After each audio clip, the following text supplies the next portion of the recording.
Chapter 6, Dedication and Jubilation. 1. Supreme Merit of Dedication and Jubilation. Maitreya said, on the one side, we have, on the part of a bodhisattva, the meritorious work which is founded on his rejoicing at the merit of others, and on his dedication of that merit to the utmost enlightenment of all beings. On the other side, there is, on the part of all beings, the meritorious work founded on giving, on morality, on meditational development. Among these, the meritorious work of a bodhisattva founded on jubilation and dedication is declared to be the best, the most excellent and sublime, the highest and supreme, with none above it, unequaled, equaling the unequaled. 2. The range of jubilation. Subhuti said, a bodhisattva, a great being, considers the world with its 10 directions, in every direction, extending everywhere. He considers the world systems quite immeasurable, quite beyond reckoning, quite measureless, quite inconceivable, infinite, and boundless. He considers in the past period, in each single direction, in each single world system, the Tathagatas, quite immeasurable, quite beyond reckoning, quite measureless, quite inconceivable, infinite, and boundless, who have one final nirvana in the realm of nirvana which leaves nothing behind, their tracks cut off, their course cut off, their obstacles annulled, guides through the world of becoming, their tears dried up, with all their impediments crushed, their own burdens laid down, with their own wheel reached, in whom the fetters of becoming are extinguished,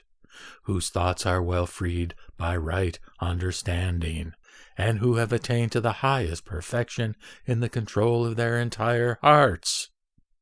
He considers them from where they begin with the production of the thought of enlightenment, proceeding to the time when they won full enlightenment, until they finally enter nirvana in the realm of nirvana, which leaves nothing behind,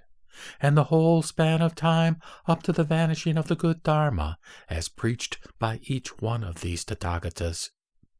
He considers the mass of morality, the mass of concentration, the mass of wisdom, the mass of emancipation, the mass of the vision and cognition of emancipation of those Buddhas and Lords. In addition, he considers the store of merit associated with the 6 perfections, with the achievement of the qualities of a Buddha, and with the perfections of self-confidence and of the powers, and also those associated with the perfection of the super-knowledges, of comprehension, of the vows, and the store of merit associated with the accomplishment of the cognition of the all-knowing, with the solicitude for beings, the great friendliness and the great compassion, and the immeasurable and incalculable Buddha qualities. And he also considers the full enlightenment and its happiness, and the perfection of the sovereignty over all dharmas, and the accomplishment of the measureless and unconquered supreme wonder-working power which has conquered all, and the power of the Tathagata's cognition of what is truly real, which is without covering, attachment, or obstruction, unequaled, equal to the unequaled, incomparable, without measure, and the power of the Buddha cognition preeminent among the powers, and the vision and cognition of a Buddha, the perfection of the 10 powers, the obtainment of that supreme ease which results from the 4 grounds of self-confidence, and the obtainment of Dharma through the realization of the ultimate reality of all dharmas. He also considers the turning of the wheel of Dharma, the carrying of the torch of Dharma, the beating of the drum of Dharma, the filling up of the conch shell of Dharma, the wielding of the sword of Dharma, the pouring down of the rain of Dharma, and the refreshment of all beings through the gift of Dharma, through its presentation to them. He further considers the store of merit of all those who are educated and trained by those demonstrations of Dharma, whether they concern the dharmas of Buddhas, or those of Pratyeka Buddhas, or of disciples, who believe in them, who are fixed in them, who are bound to end up in full enlightenment. He also considers the store of merit associated with the 6 perfections of all those bodhisattvas of whom those Buddhas and Lords have predicted full enlightenment. He considers the store of merit of all those persons who belong to the Pratyeka Buddha vehicle, and of whom the enlightenment of a Pratyeka Buddha has been predicted. He considers the meritorious work founded on giving, morality, and meditational development of the 4 assemblies of those Buddhas and Lords, that is, of the monks and nuns, the laymen and laywomen.